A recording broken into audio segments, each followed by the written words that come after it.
Well, good afternoon, good evening, everybody. Sorry, we're starting a couple minutes late. That's not my norm, but we had some technical difficulties.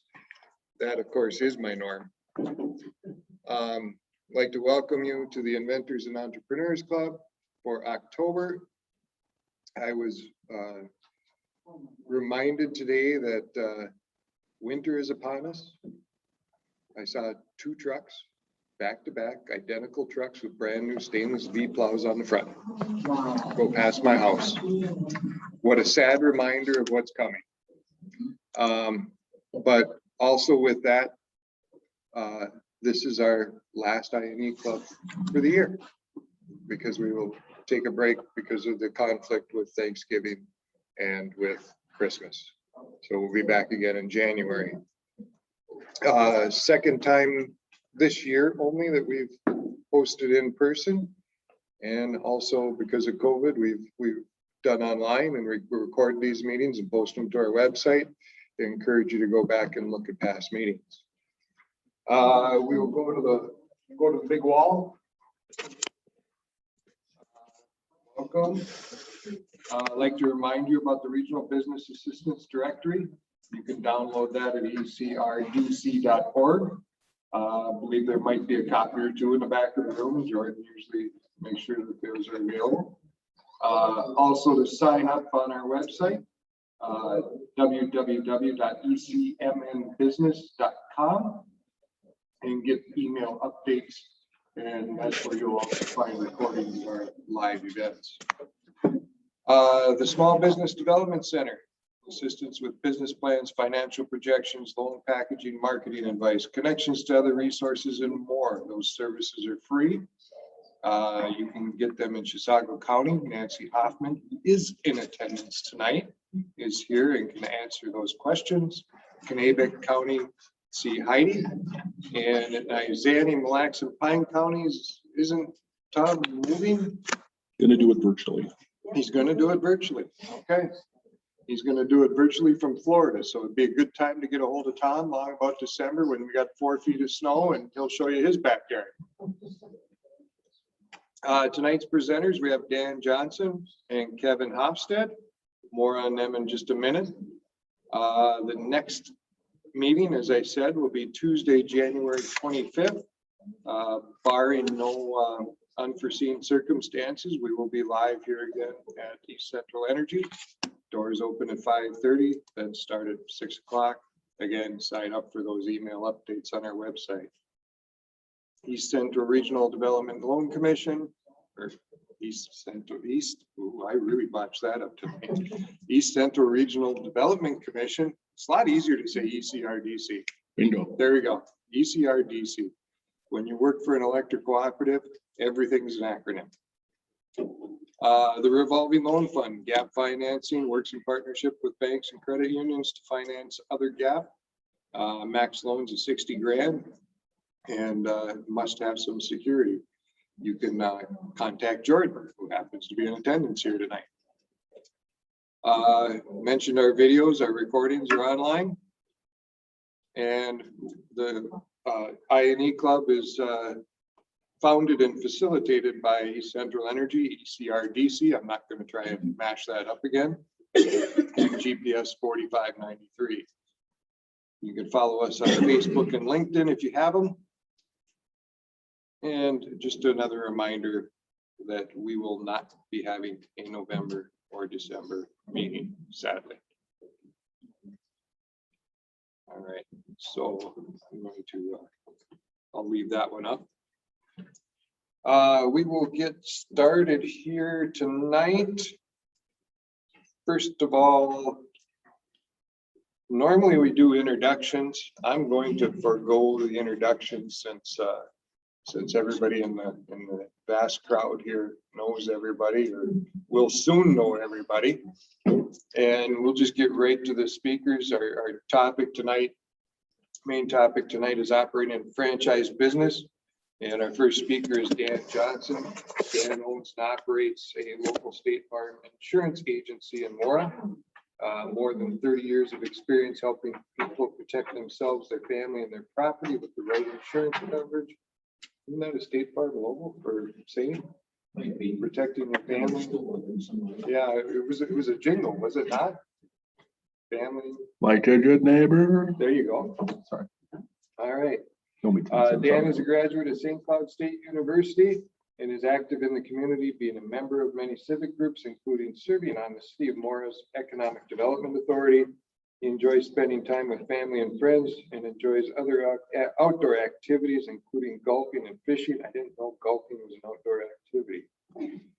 I just thought that I'm not a golfer. That's a waste of a good hayfield to me. I'm a farmer. I'm using the tree, so I'm not bothered. So Dan, if you want to, please step up to the microphone here and have the floor, sir.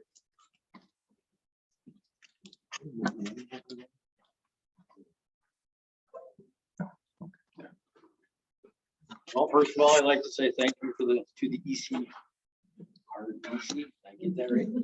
For inviting me to speak tonight. Feel honored, privileged to be able to do that. As Mark said, I went to graduated from St. Cloud State. I actually grew up in St. Cloud, Minnesota. And I was not necessarily what one would call a model student. I avoided any class that required effort, and I specifically remember computer classes that back in the late 70s. No, I'm not going to need to know how to run these, so I'm going to avoid those like the plague. And oh, by the way, those typing classes to run the keyboard. No, I won't need that. And so I went through high school. I drove a delivery route in the summer months, and ironically, that delivery route took me through Mora, Minnesota once a week. For those of you who've been around a long time, I made stops at some places like Shellbetter's Meat and Pearl Harbor, if you happen to know where that might be. And I always liked Mora as a kid. I mean, I was a 16-year-old kid, but Mora always had friendly people, and I just, for whatever reason, sort of stuck. I was a model of a law student graduating high school. I had no idea what I wanted to do. I kind of wanted to play basketball, or at least try. And finally, on June 20th, I called the coach at Wilmer Community College, said, I want to come to Wilmer. All right, great. I'll be over tomorrow. We'll fill out the application to get you admitted.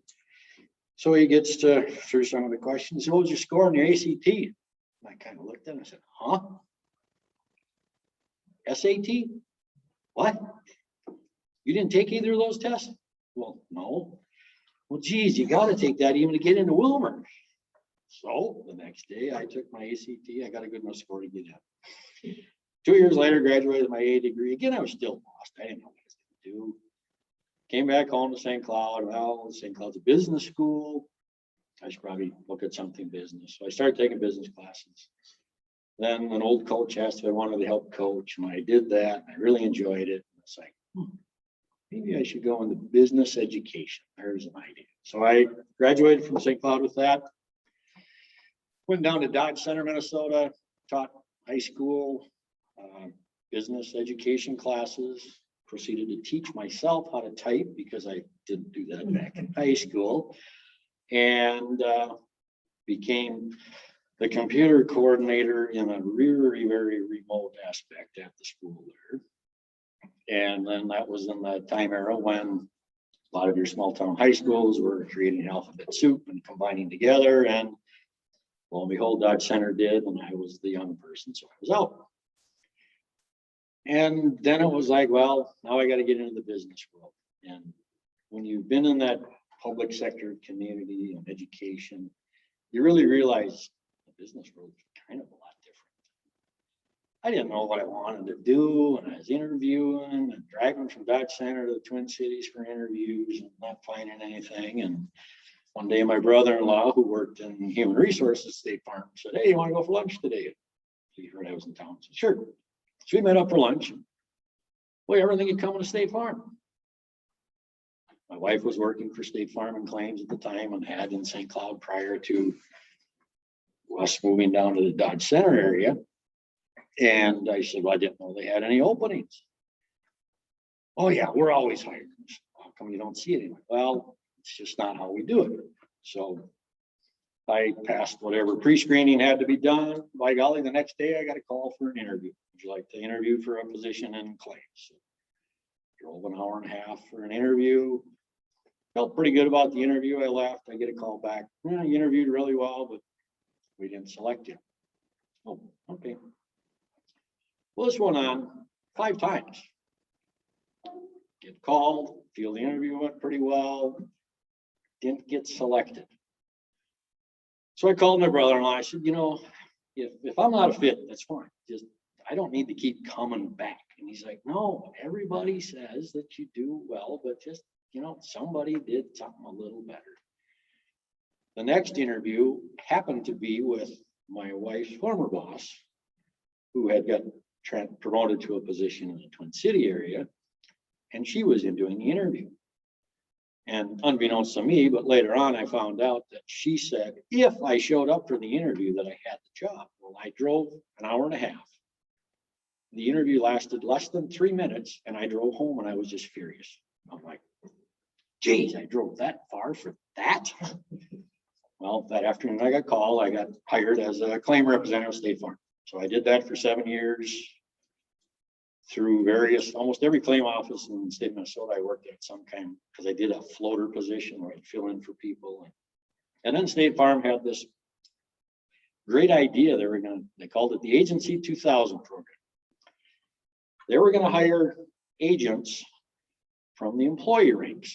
And you had to be an employee for at least 3 years to be considered for an agency. And I had been promoted to a couple of different management positions and my next move was to get out of Minnesota somewhere else, another big city, and I'm not a big city guy.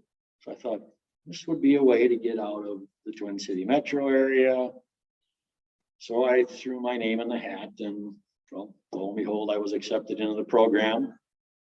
And once you were accepted into the program, then you had a 6-month training program, which kudos to State Farm. That was probably one of the big benefits of a franchise agency right there, is that you had 6 months of pretty rigid training. We had a small group, or class of 7 of us. We still get together once a year and go fishing. I mean, in 6 months, and that's all you're doing is those other 7 people that you get pretty tight. So, but we went through that. Then it came time to choose a location, and it happened to be retired agents were leaving Mora and Princeton both. And we looked at both communities. We left, had the kids with us, get home. Well, which one do you think? And in typical husband-wife fashion, my wife picked Princeton and I picked Mora. So I'll let you decide who won that. But Mora felt like a small town. Princeton kind of felt like another suburb, like Egan, like we were living in at the time. We both sort of wanted the small town, and then Mora did have a few more policies. So I thought that was a good enough reason to choose Mora. So we've been in Mora ever since. That was back in 1997. We came to Mora.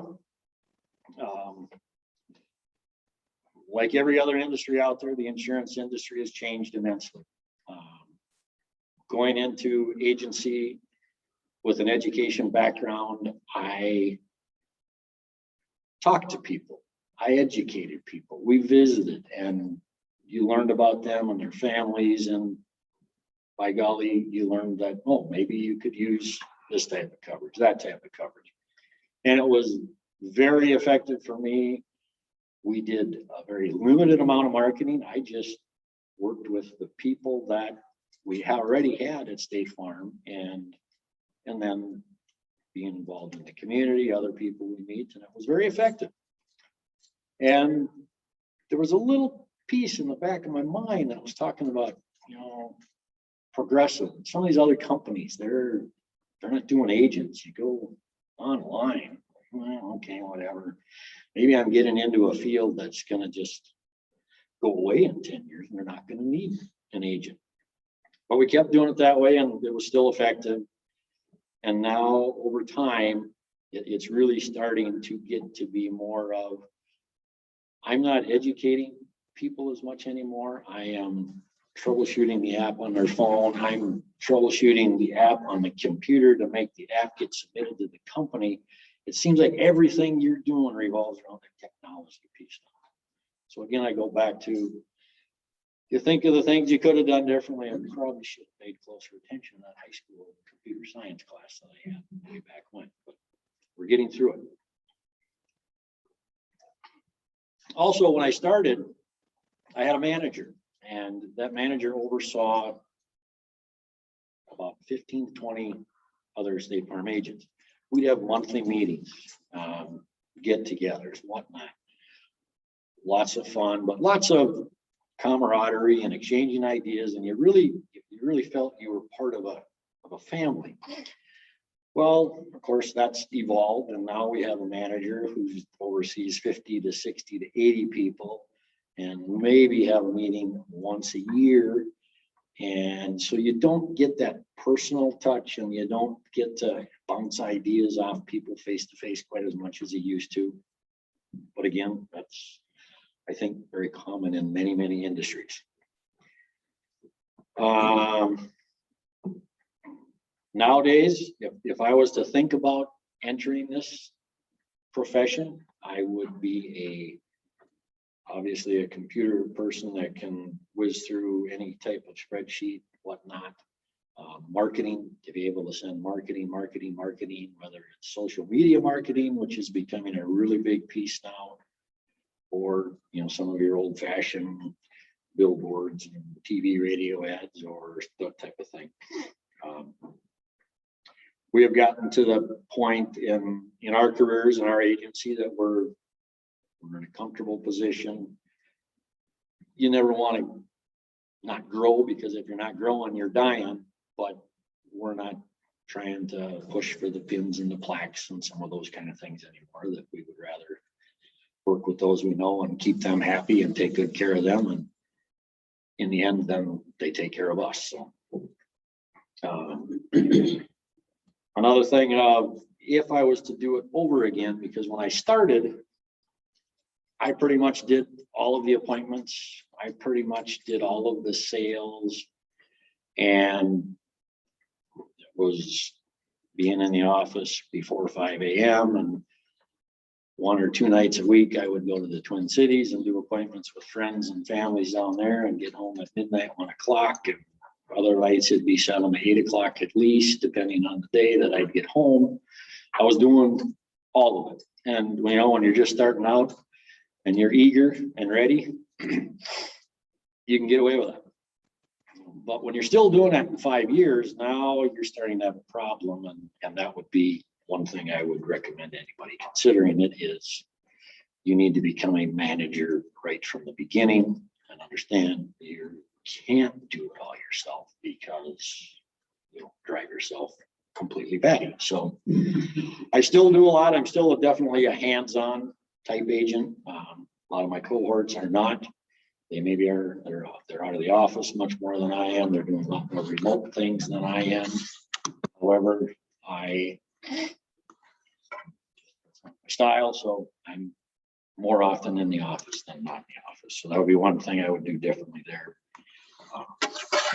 Interesting side bit that, when we talked about the entrepreneur class, when I was working, after I quit the delivery route, I started working for my girlfriend's father-in-law at a brick business in St. Cloud. And before I graduated, we were married. And that last summer, he was getting ready to sell his business. Approached me if I wanted to get in on the business. And I'm like, I don't know. I did all this college to get my education degree and be a teacher and a coach. I think I should put that to use.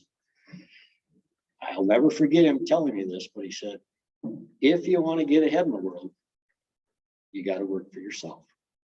And somewhere in the back of my mind, that was always with me. And when the opportunity came to leave the claims environment and start my own business, little voice in the back of my head said, see, I told you so. So that's how I got to where I am, and here I still am. So any questions? Linda? Well, sometimes franchises and I don't know how insurance works because I was a part of a franchise too when I first started my counseling business or my consulting business, but it had 10 years. I signed a contract for 10 years. Mhm. After that 10 years, I could re-up, but during that 10 years, I paid them royalties and everything on all the business. Do insurance companies have a term or? Every company I think has different rules on that, whether it's what the buyout is, this, that, the other thing. A few things on State Farm. Any of the ads you see on TV, Patrick Mahomes, Aaron Rodgers ads, those are all, that's corporate. That's nothing for me. I don't pay for any of that stuff. That all comes from them. The agreement that we have at State Farm, which may be a little different than some other companies, for example, if you're an independent agency, when you get ready to retire, you say, I'm ready to retire and I have 8,000 policies and they bring in this much premium each year. So the business is worth Y amount of dollars and they sell it for that and they put that in their pocket. And that's their retirement. Okay. And State Farm owns our policies. So the day I leave, those policies go back to State Farm. And that's pretty much an at-will agreement that I can be done in 30 days. State Farm can say you're done tomorrow. They don't have to give me 30 days, but usually there's a reason they're going to do that. And then the other piece of that puzzle is after the 5th year of being an agent, then for 20 years, they give you an extra bump at the end of the year on your commission, once a year bump, which in essence is my buyout. So the day I leave, State Farm says, okay, here's your last paycheck and you're on your own from here. So that's where their buyout, they're kind of keep you on board because for 5 years, you don't get that little extra bump, but then for 20 years you do. And then, depending on how your office is set up or how old you are or how much you want to keep working, you keep working or go spend the winter in the sands of Florida with Tom Willett. So keep it. Right. So you could cut back as far as you wanted to if you kind of want to semi-retire and they wouldn't. I could. That's fine. Like Yep. State Farm. Jordan and I had this discussion a little bit earlier, but I did the math a couple years ago that in order for me to keep my insurance license and my name on the State Farm shingle and all of that, I figured it out. It's about 160 hours a year for all the different classes. You got to do this, that, and the other thing. And so myself, gosh, if I'm going to spend that much time just to be able to have my name on the door, I'm not going to treat it as a part-time job. Right. Yeah. I look at it, that's too big of an investment to do it. If it'd be something, you could go to 2 hours of continuing ed a year to keep your name out there and kind of work remote or this or that. Certainly can. I know our office never closed during COVID. We always had people in the office. We were encouraged not to, but we were deemed essential. So it was not in any violation of state statute if we were open. And I know of several of my cohorts that, there was not a person in the office for over a year, where they were all working remotely from home and they were getting things done and it was working out. But like a lot of things in the world, we're all sort of missing that personal touch anymore. And I think the longer we keep away from it, it's just going to become, we're all going to be kind of robots. That does concern me a little bit moving forward. Jordan, Have you looked at other, farmers or what one of the other typical, other competing insurance businesses, trying to figure out if that's the best fit for you or and I'm assuming if you decided to say, thank you, State Farm, have a nice day, you would, while your policies don't come, when they lapse, you cultivated your customers and in your book of business, a good chunk of those would probably come with you. Have you done any research into pros and cons? First of all, there's a non-competing agreement signed for 2 years. Oh, okay. It's never really crossed my mind that much.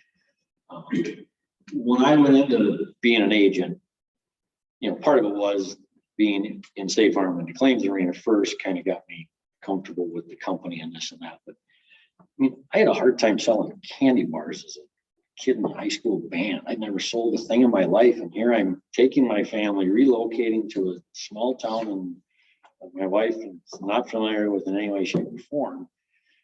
So it was pretty much a game of hold'em, and I was all in. There was no looking back. And so we made it work.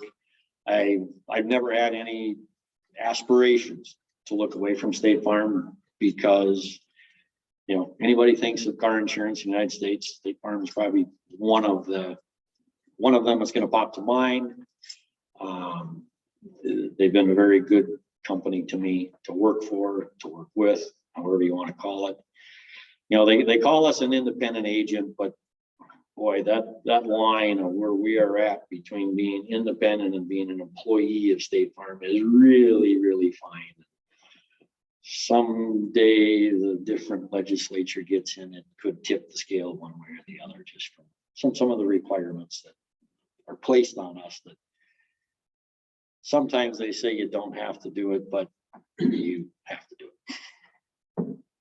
So no, I can't really answer if it would look greener on the other side of the fence or not, because I've kind of always lived by that expression. Yeah, the grass always looks greener on the other side until you get over there and there's cow pies there too. So, Linda, I find your story fascinating. As many years as we've known each other, paths have crossed. I've never heard your story before, so I found it fascinating. But Jordan's question made me think of, there are lots, there's Farmers, there's State Farm, there's Progressive, there's, Prudential, Hartford, all those. And so you must have a niche, or you mentioned car insurance. Is car insurance what State Farm made their name on?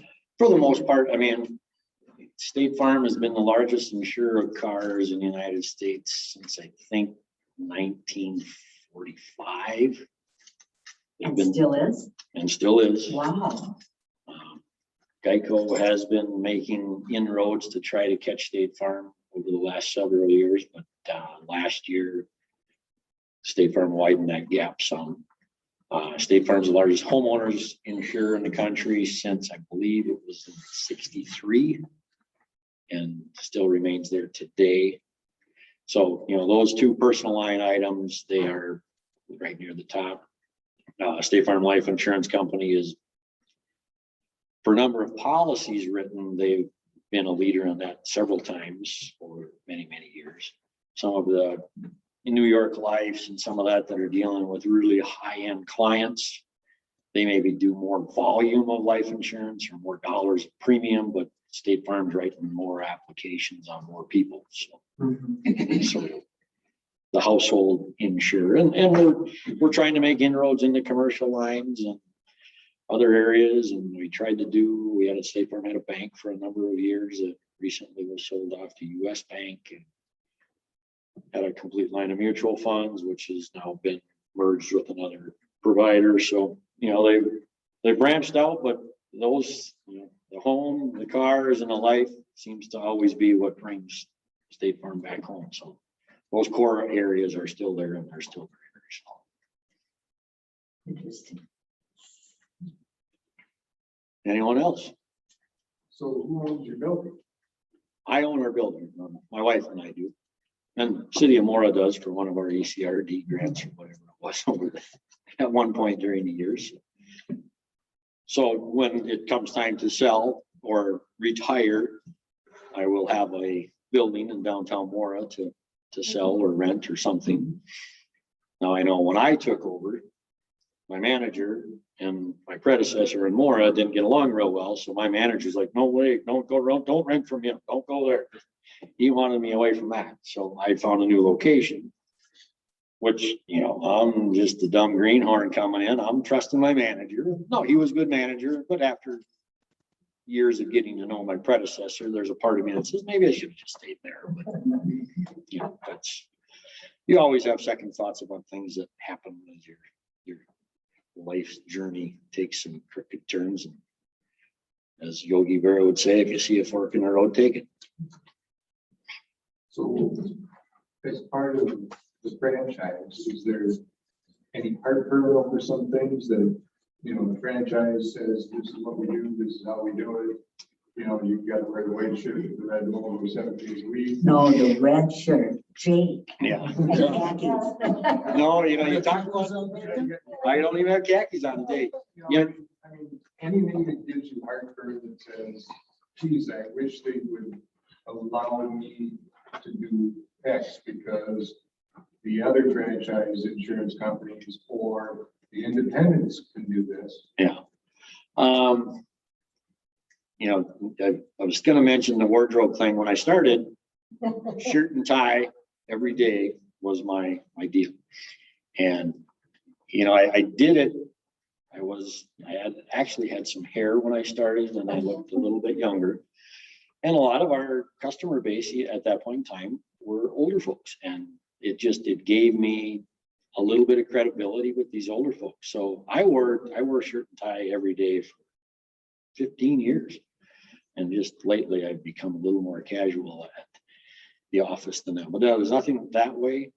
You know, you get a customer that comes in and everything is automated now. So, you know, somebody says, you know, what's it going to cost me for this car? You know what?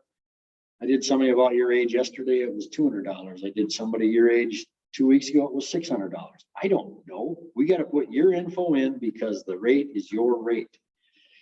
And so it pops out, oh, you got 3 speeding tickets, or maybe you have 1 speeding ticket and really bad credit history.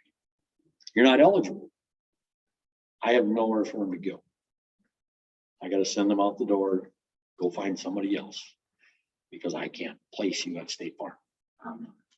Now, State Farm has acquired a company in the last 2 years that specializes in more of those type of high risk drivers. So eventually we have that capability in some states in the country, not in Minnesota yet, but we'll have the opportunity to place somebody like that.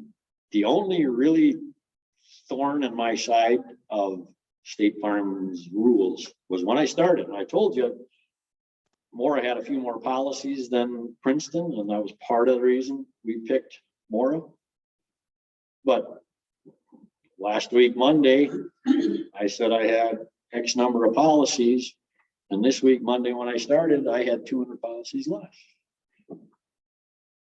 And the answer was, well, what they do when an agent retires is primarily everybody that's there, you know, in Mora, probably in Kanabec County, is going to stay there. But then everybody that you have for customers elsewhere, which I've got friends, family, just people who were customers in Mora moved away, that we've taken good care of them, so they stay with us in all parts of Minnesota. Well, they would get assigned to a local agent, somebody close to home. And so they had spun off a bunch of those, said this is what was left. Well, then they spun off a few more again, and that just kind of wasn't the most welcoming, come on board, we got all this for you. But Yeah. at the same time, it was still an awful nice opportunity to step into. And we have enjoyed thoroughly, and I think we took pretty good advantage of it. There's certainly things we could have done better, maybe, but it's worked out thus far. So I'm still here. I'm still married. I have 1 child married, and the other one we're still out there on the hunt for. So Something else that comes to mind that I have not kept up with the series, but undercover boss. So, you know, the CEOs of usually franchise chains and whatnot go out into the real world and see what others are doing and stuff like that. I don't know if the CEO of State Farm has ever been on undercover boss, but what is your ability to gain access to the CEO and say, hey, you know what, this does not work in rural Minnesota. Maybe You know, if we need to do something. I mean, we have email. I can look him up on the email directory and I can send him a message and I would be quite certain I would get a response back.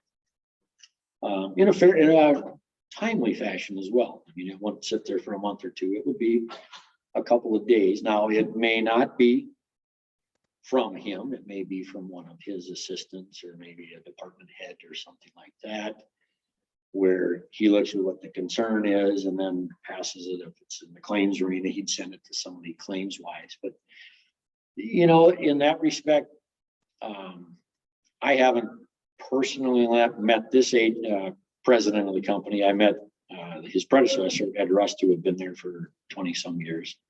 I met him personally at one of our conventions, and you know, if you met him over at the East Central Livestock Barn, you'd think he was local from Mora, Minnesota. He just had his jeans on and cowboy boots, and we were at dinner, an outdoor dinner type event, but just a very average, down to earth person. Just our current president's not quite as approachable from what I understand, but again, I haven't had the opportunity to meet him, but I do know, to address your issue, if I had something that I thought needed his attention, I would get a response, probably just by email, but it would be a response. And I guess in today's electronic age, that's better than nothing most of the times.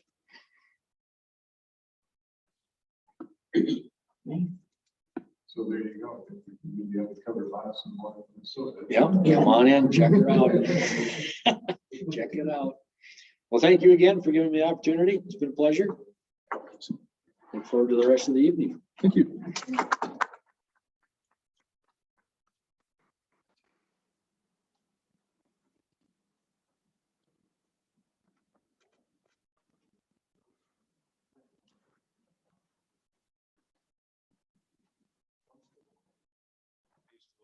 Undercover Boss. I really did. And I know it's on Netflix and everything else, and I just am not caught up with it. Give me something to do sometime, I guess, is to go catch up and look and see if State Farm President CEO has done any visiting. That'd be interesting, yeah. Yeah. I don't know if any of you have watched it, but I mean, some of these CEOs that go undercover and then somebody's doing something that isn't policy, how irate they get, you know, how mad they get, upset, you know, and then they're going through and it makes sense, you know. Hey, you're the new head of the new technology department because you created that whiz bang that we weren't supposed to use that really works. You know, I don't know. Working for an electric cooperative, I know that's never going to happen to me, but wouldn't it be nice to be on the receiving end of that? Huh? They're going to pay off my house, going to buy me a new vehicle, going to fly me all over the world, and they're going to send my whole family on a trip, right? And plus they're going to give all my kids college educations. Yeah, no.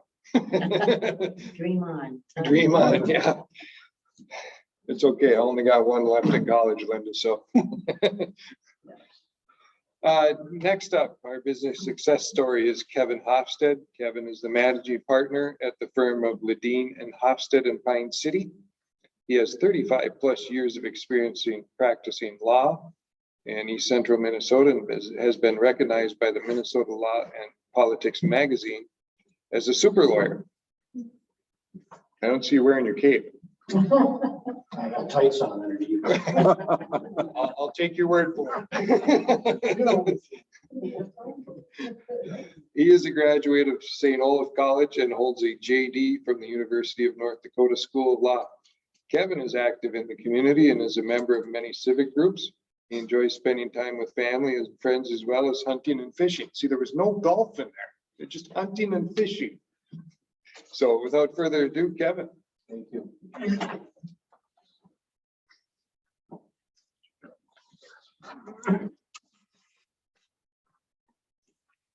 Well, like Dan, I appreciate the opportunity to be here and speak to you. The invitation from Jordan came shortly before my wife and I were planning to leave for Florida to watch our 2-year-old and 9-month-old grandchildren while our children left for Houston, Texas to do their thing. So as I was contemplating the content of tonight's presentation and the concept of success, in really real terms, I decided that success is after 4 days returning 2 grandchildren to their parents with no cuts, no bruises, no changes in their personalities, and they still sleep. And I thought, that's success to me. That I feel is an accomplishment. And then just a very quick aside, I didn't think about this till Dan was doing his presentation. My law partner, my original law partner, now retired, Howard Ledin, started his professional career as an adjuster for State Farm in Hinckley. And so he came from that world, and I guess interesting crossover between speakers tonight. So as far as who I am and how I got to be what Jordan would classify as successful,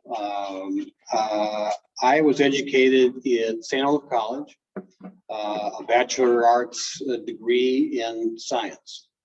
I was a biology major, and I took everything from organic chemistry to physics to all kinds of biology. And about a month or so before graduation, I was thinking, what am I going to do with a biology degree? I don't really want to be a professor. I don't want to do research necessarily. I could do medical school or something like that, but I really hadn't planned an avocation out of that education. So I decided the best thing for me, I'm undecided, I should take a year off. And much to my parents' mortification, it was like, oh, Kevin, you know, there's this continuum. You've got to graduate, then you've got to go on to whatever you're going to do. And now you're just going to take a year off and do whatever. And I said, yeah, I think I need to. I think I need to figure some things out. And so in the course of that year, I worked several different jobs, which are not really important to this presentation, but someone who I considered a mentor at the time said, well, you know what, you could go to law school because you can go into business, you can go into politics, you can go into government, and you can practice law. And I thought, well, that's not a bad idea. I had a Bachelor of Arts degree, and that's kind of a general degree in many ways. So I thought, what the heck, I'll give it a shot. So I was late to the game for applying. I applied to William Mitchell, the University of Minnesota, and the University of North Dakota. And as luck would have it, at that time, North Dakota was just experiencing its first oil and gas boom, if you will. And there was reciprocity for tuition. So when I looked at the fact that I could do a semester of law school for $600, my books cost $600. I could go to law school for 3 years and I would be out $15,000, something like that. I thought, why not? I mean, that seems like a really good opportunity. That's what got me to law school. And I thought, well, how am I going to use my science degree in that?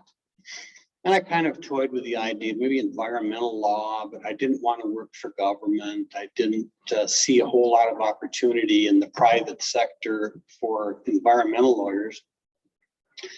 So after law school, I basically went through the help wanted pages and found a district court judge in Anoka who was looking for a law clerk.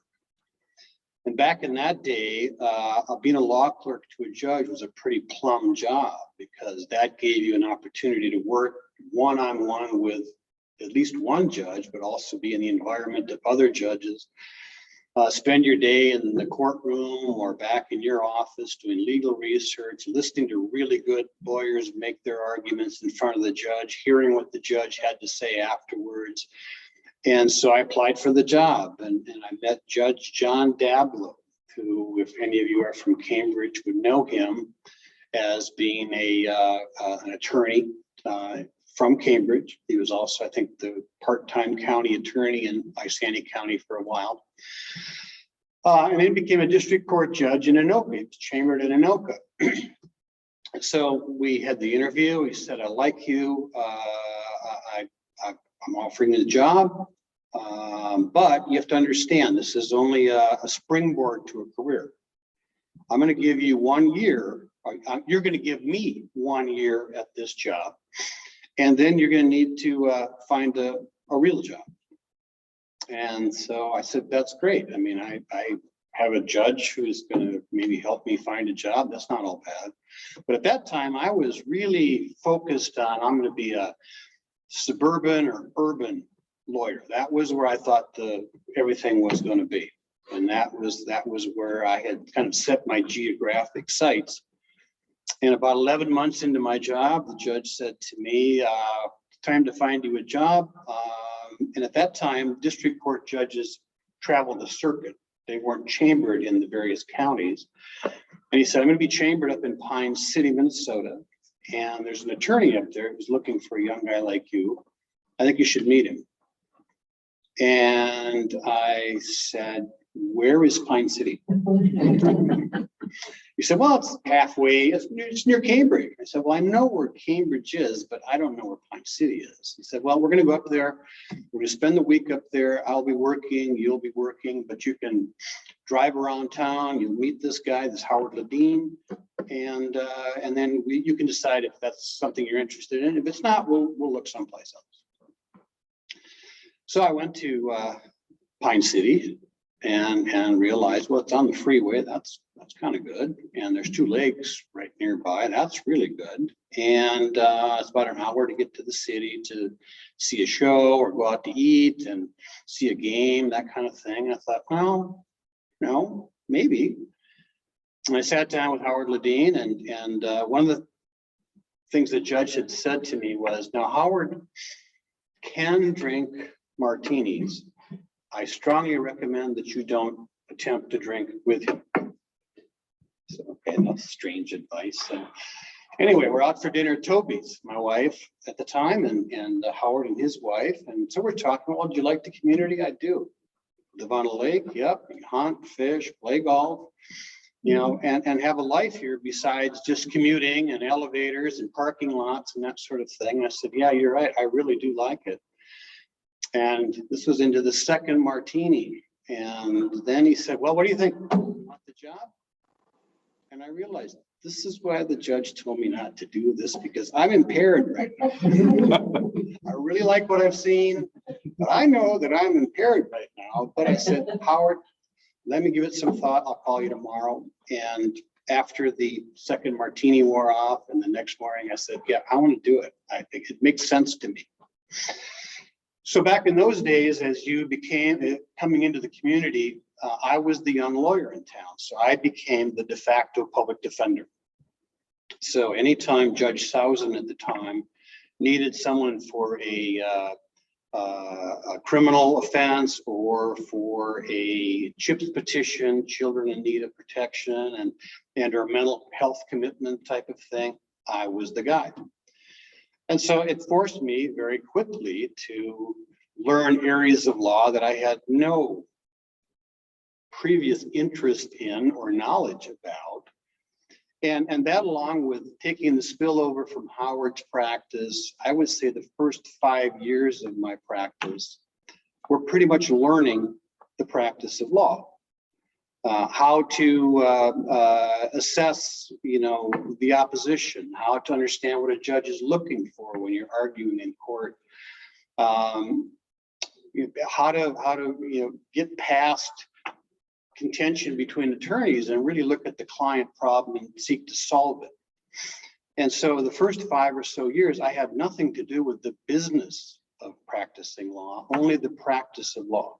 And thankfully, I had my partner, who became my partner, my boss at the time, Howard Ledin, let me go. He gave me free rein. He never put any restrictions on the kind of cases, the kind of clients that I could take or should take. He always just said, do it, but do it well.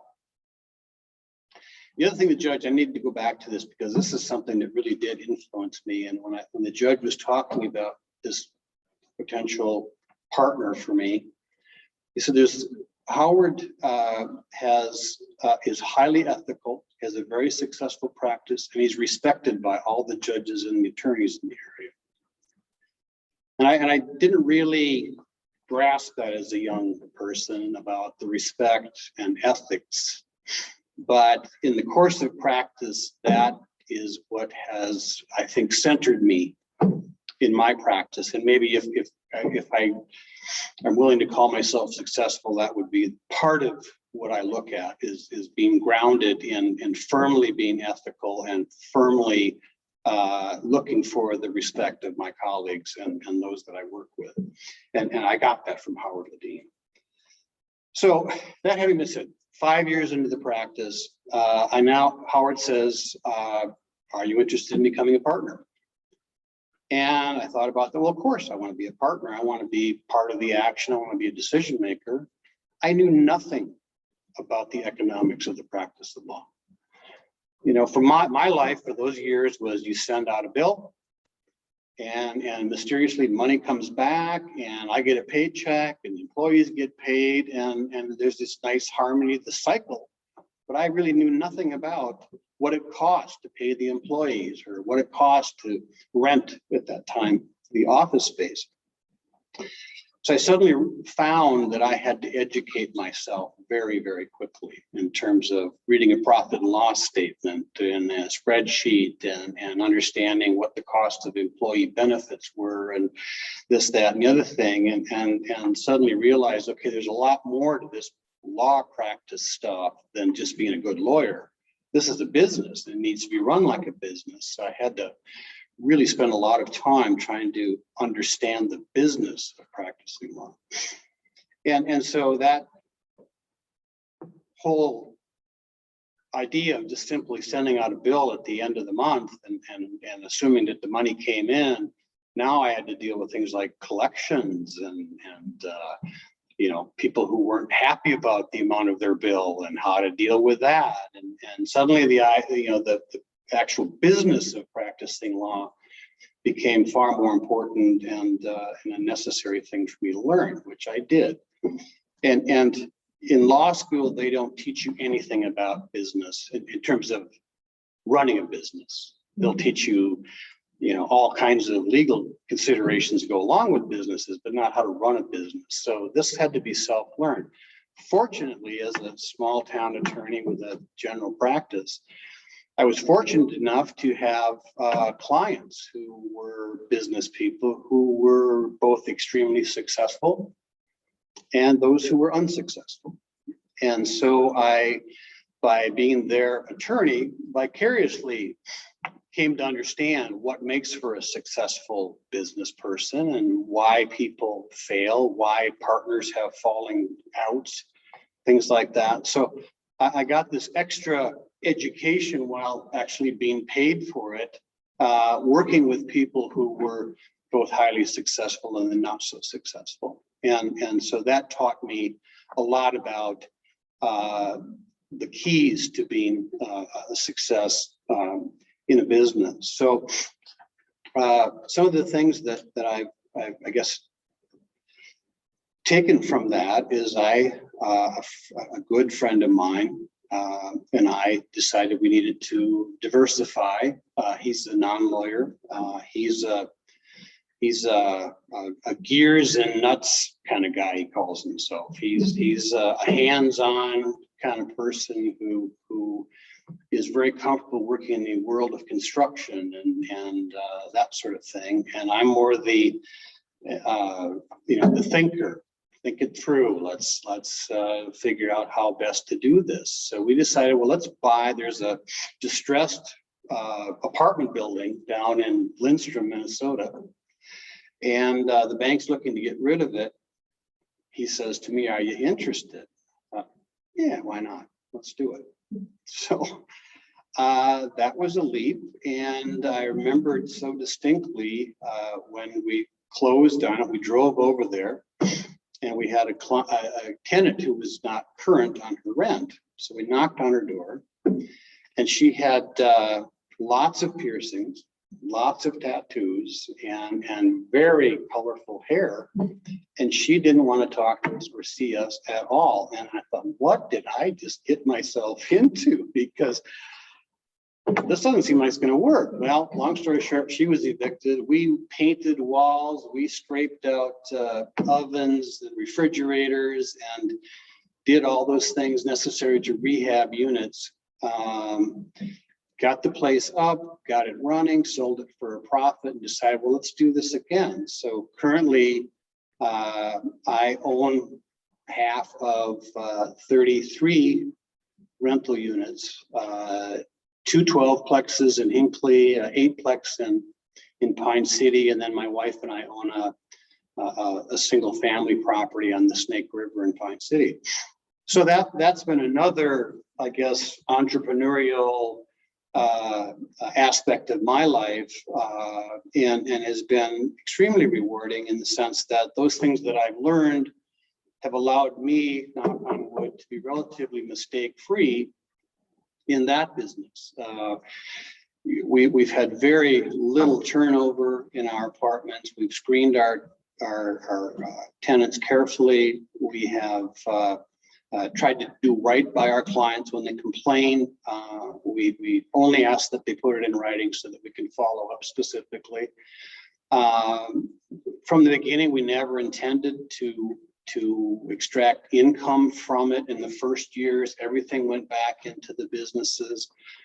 We've now at the point 20 years into the process where there's income, there's actual profits. And so we have a nice supplement to retirement going on. So that, I guess, has been also a part of my experience and part of my background. And I largely attribute the success of that to what I was able to learn from clients who maybe weren't as successful, but I was able to see why they weren't successful and avoid those errors for myself.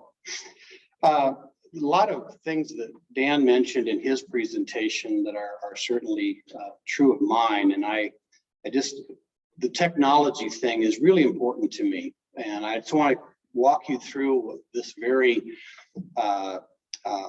slow trod to where I'm at today. When I first started the law practice, we were using IBM Selectric typewriters. For those of you who are younger than me, you wouldn't remember, but there's a little spinning ball that would tap out the imprint on the paper. And if you made a mistake, it had a white ribbon where you could reverse back and type over it, avoided whiteout and made for a little nicer product at the end, but no memory to speak of, or no memory.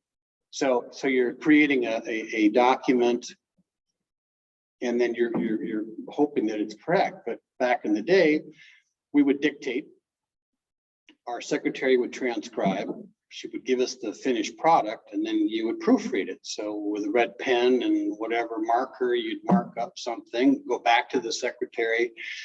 She would fix it, come back to you. Hopefully it's right the second time, you sign it, and out it goes.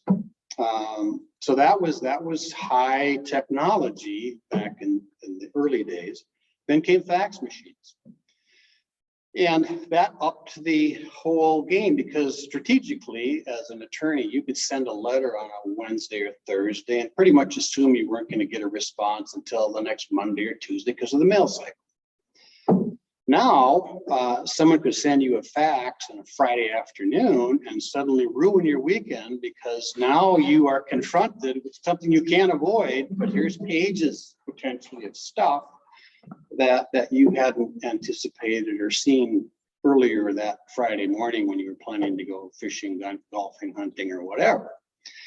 So I told my partner at the time, we need to get one of these. And he said, I don't know. I just, and he right now, Howard is still alive and well. He's 96 years old, still sharp as a tack. But he's a different generation. He's my father's age. So when I said, I think we need one of these, he said, I don't know. I said, well, I need to do it because some of these attorneys in the Twin Cities are sending me stuff and I need to get it back. I need to get things back to them. So we walked up the hill to the optical shop, and we used their fax machine. And shortly thereafter, the ethics people at the lawyers board said, don't be using anyone else, not to us, but generally to the legal community. You're going to potentially breach client confidentiality if something is in someone's fax machine out of sight of your office. So we bought a fax machine. The next evolution was word processing. And at that point in time, we were still, the memory typewriter would allow you to type one letter and save it. I thought we needed word processing. Howard didn't. I said, here's what I'll do. I will personally pay half the cost if the firm will pay half the cost. And then I will go to the training along with my secretary, and we'll show you that this works. We did it.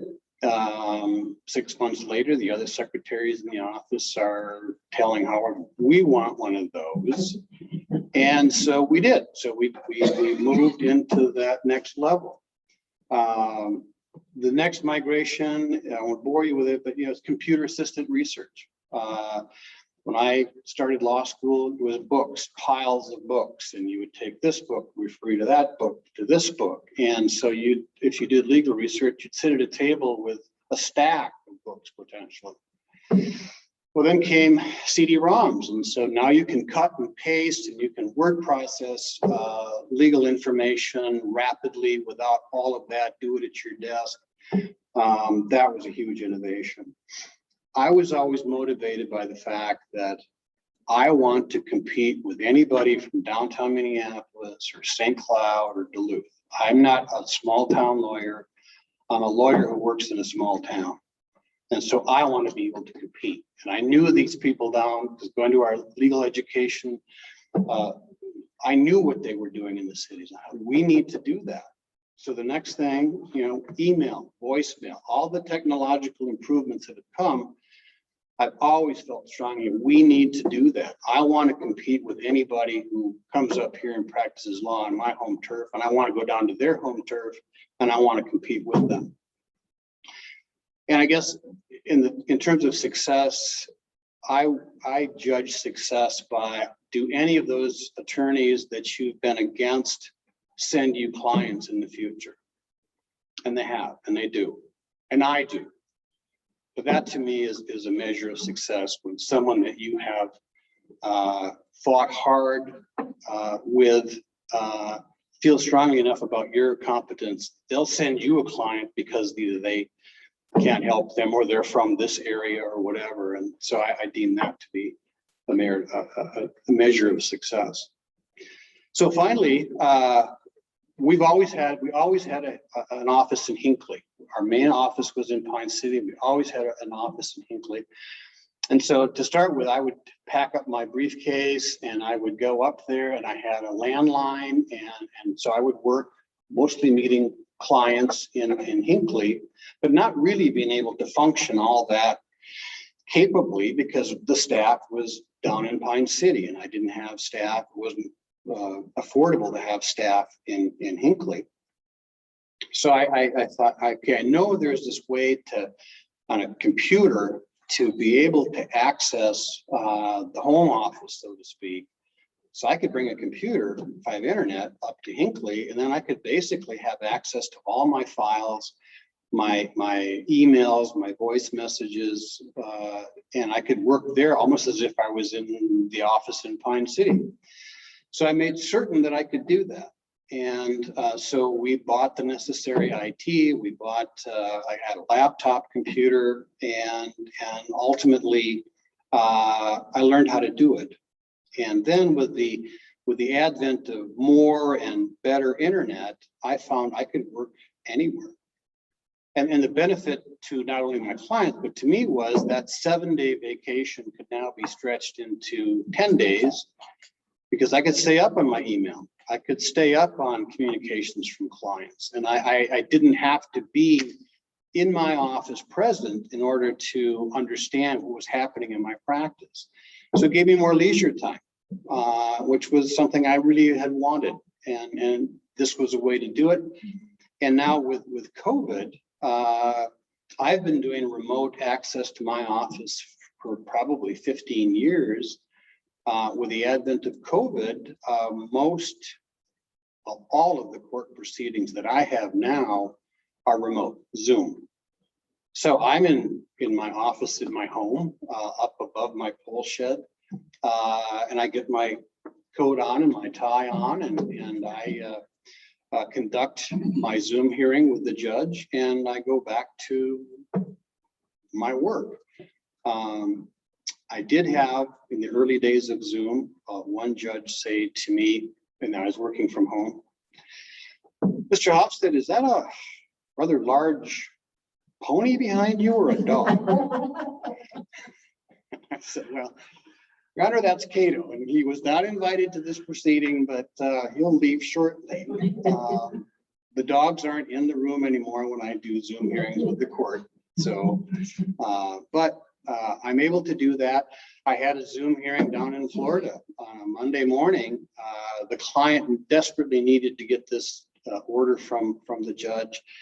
The only time available was during a vacation in Florida. So I brought my laptop, I brought my iPad, and I set one up for the Zoom part of it and one for my materials, and conducted a very successful hearing at my kids' dining room table in Florida.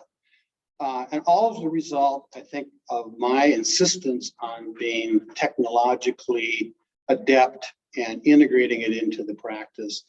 And so now I have a lot of freedom in my practice because I can do that. And so I feel, in terms of success, part of my success might be that I have some more freedom and more opportunities because I have been conscientious about staying on things. So there's a few takeaways, and I don't know how I've probably run past my time. I'm okay. I've got a couple takeaways that I want to, for budding inventors, entrepreneurs more so, a couple of takeaways from my practice. One of the first things is that pay everyone else first. And in our business, you begin a new billing cycle every month. And so at the end of the month, you've got to pay out of what comes in. And the first people to ever get paid in the office are the employees. Employees get first, along with the IRS and the Department of Revenue and any other Social Security folks. That's number one. Number two is you got to pay your utilities, your overhead, your employee benefits, and health insurance, SEP IRAs, make those contributions. That gets paid. All other creditors get paid next. All the vendors that supply materials, all the subscriptions that you need to run your office. The last person to get paid is you. In this case, me. Everybody gets paid first. No fail. I've had months where I've dipped into savings way back in the day to cover employees' paychecks. But the upside of that is that leftover money at the end of the month is what we call profit. And the way things have run in our office, there has been profit to be had. And so, but I have never, ever not paid along that hierarchy of who gets paid. And I think I've seen businesses fail because they didn't do their withholdings and they let themselves get away from what you have to do. And that's one of the things you have to do. Another important thing that I learned is that so many business decisions can be made with paper, pencil, and a calculator. I never forget one gentleman who owns some riverfront property, decided he was going to be a developer. And so he hired a very excellent architect and had plans drawn up and looked at all the wonderful furnishings and such that would go into these townhomes that he wanted to produce. And then slowly but surely began to fall behind in his debt service. And he wasn't getting units sold, he wasn't getting units done. And when he came to me and said, I've got to do something, we sat down with paper, pencil, and calculator and crunched the numbers. I said, for what you're going to have into these units, which will be beautiful, there's no market in Pine City to actually to sell any of these. So you got in backwards on this. You didn't figure out what the price point would be and then figure out what can we afford to build. He went the reverse, and he was stunned when we sat down with a paper, pencil, and calculator, ran the numbers, and realized this never was going to work. Thousands and thousands of dollars into the situation. So I'm a strong believer in work it out on paper, run the numbers, and see what that tells you to start with. If you make a mistake, own it and fix it. Everyone makes mistakes. You wish you didn't, but when you do, you own it, you fix it. And I can't tell you how many times we've had repeat business from people who appreciated how we dealt with something where we made a mistake, we fixed it, and they're still clients of the firm. So I think that's important. How that works in other realms of business, I'm not certain necessarily, but I know for me personally and for my business, that's very important. The other takeaway is be considerate and respectful of other people. Your customers, in our case clients, the vendors, the repair and maintenance people, your competitors, your employees. It just works. We have our advertising budget, our marketing budget has always been a small fraction of our overhead costs because we've relied on word of mouth and repeat business, and it's worked for us. And our clients are always first. We want to take care of them. We've signed wills in nursing homes. We've gone to the city to do a will. I mean, we try to make certain they understand we appreciate that they came to us, and we try to treat them that way. And it's worked. We have families who are loyal to our firm because their mom and dad or their aunt, their uncle, or others were clients, and they just feel like they can come and get honest advice from us. So those are a couple of takeaways. That I have more, but I don't want to go on and on and on. What would I do differently? We've had, and Jordan wanted me to address, so I will, the ups and downs. I mean, we've hired a lot of young attorneys who have left us and gone to the Twin Cities.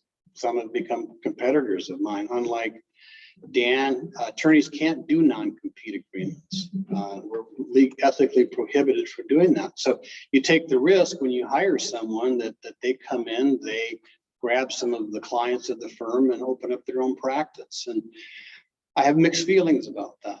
On the one hand, I am an entrepreneur, and I appreciate someone wanting to do their job for themselves, be their own boss. So that part of it I totally get. I hate to see clients leave the firm. I hate to see people that I've trained leave. But it's the way things are, and I don't spend time thinking about it or worrying about it, because in all honesty, I'm fortunate enough to be so busy with what I am doing that I don't really want to take the time or need to take the time to think about how that could have been this way or that way. I mean, of course you do that somewhat, but you can't dwell on it. You move on. And one of the attorneys who used to work for me doesn't anymore, but he's one of my best friends, friend of ours, Jordan. And I don't regret not, no hard feelings, no angst, no anger, because that's a relationship that I truly appreciate and cherish. And I'm glad I didn't give it up over business. That's what I have. I mean, I could probably bore you with all kinds of things, but I'd be certainly happy to take any questions that you might have. I think you missed one. I think you would have had one more team instead of two. Who knows what I would be doing now? Maybe I'd be a bartender. I really don't know. Yes. Did I hear you're in Malacca now? No. Oh, you're still in Pine City? Yep, still in Pine City. Okay, Yeah. well, I tell you, for a biology major and not knowing what you wanted to do, you have learned some very significant lessons about entrepreneurship. I think so. I bet you've enjoyed the ride. I have. Appears you have. I have. And here, going back to the grandchildren, our 2-year-old granddaughter absolutely is fascinated with all things bugs and flying and whatever. So I think, kindred spirit here, because I know these things. I can help her with that. And so that's fun. But I'm very much an outdoor person. And I just, for those of you who need this, Dan Blake, the gentleman I was just referring to, turned me on to the app. Picture This. I don't know if you're familiar with it, but you walk up to any plant and you take a picture of it and it will tell you what you're looking at. And I Do thought, the same for animals or just plants? this is just plants, but I used it out in our property here in Pine County and, or there in Pine County and down in Florida. And it is accurate as all get out. So now Papa will be the savant when it comes to mentoring the grandkids, because what's that, Papa? Oh, never, just a second. So anyway, it's a lot of fun. So what area of law do you specialize in? Yeah. Right now, back early on, I did a lot of litigation. I did family law. We were city attorneys for a number of municipalities, so we did prosecutions as city attorneys. Now, what I primarily do is estate planning and probate. I represent a lot of townships and municipalities. I do a lot of business type of startups and purchases, sales, that kind of thing. Real estate's another important part. So I really narrowed my focus down into probably 5 areas of law that I know well, that I can be comfortable, advising people about. Sure. What's the hardest part of your job? The hardest part of my job is, and I've talked to my siblings about this on our weekly family Zoom, is I have a fear of failing. And so I am driven always to a certain level of not perfection, but competence. So any matter that comes up for me in court or any document I review on behalf of a client, I have a fear of missing something. So I'm probably overly analytic when it comes to that, and that stresses me out. Getting to your point, I mean, there's stress in trying to always be at your very best, and that's probably the biggest thing for me is I don't wear my stress as well as I would like to. Sleep habits get affected and that kind of thing, but knock on wood, I've been extraordinarily healthy all my life, so somehow I've managed it. So as you do your estate planning and entrepreneurial property work that you do, what's your succession plan? Well, as far as the law office, I think I'm just going to probably continue on sort of a part-time basis. My wife is the office manager. So she does real estate closings and all kinds of that kind of work. She's younger than me, so she needs to go a few more years before she's eligible for Medicare, Social Security.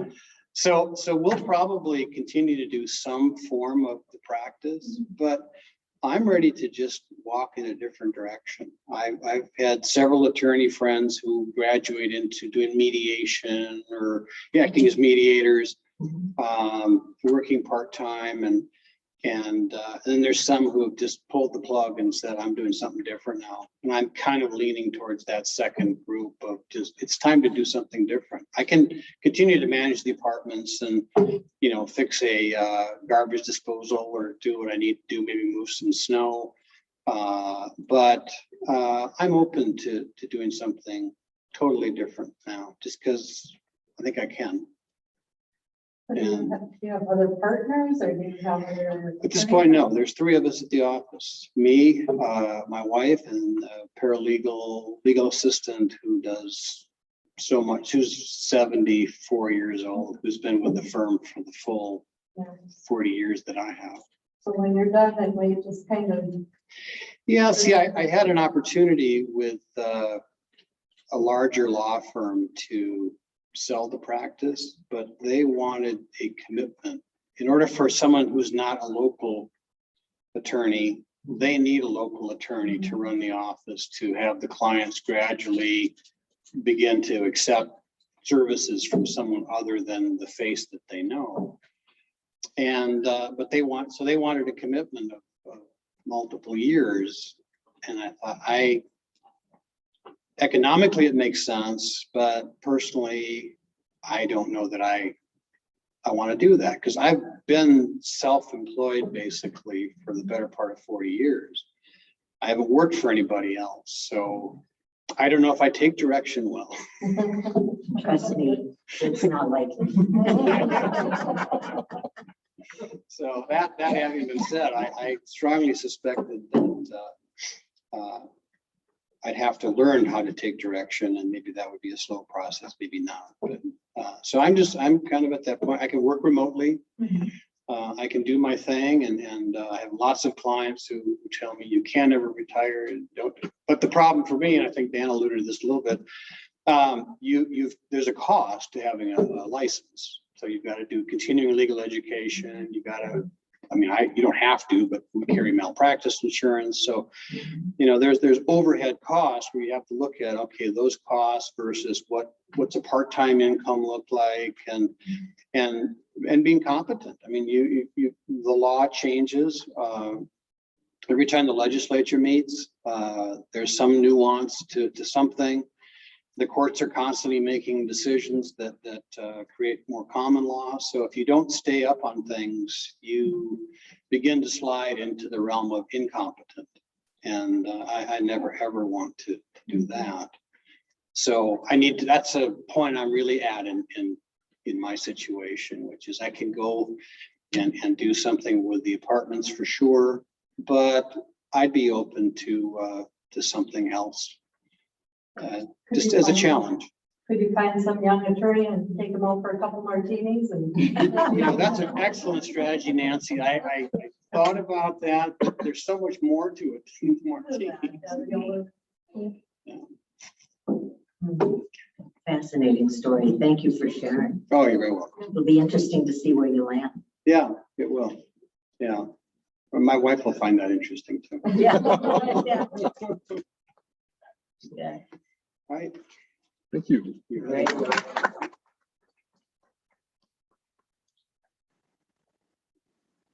Thank you for that.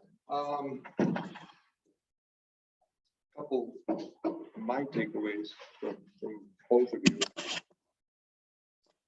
I think we've had a number of speakers up here in the past couple of years since we've been doing this, and the profit and loss, you know, looking at that on the business side has always been a prominent thing. And I think if you go back to November, we actually had a meeting in November of 2019. Dennis Franzen was here, 81 or 82 when he spoke here.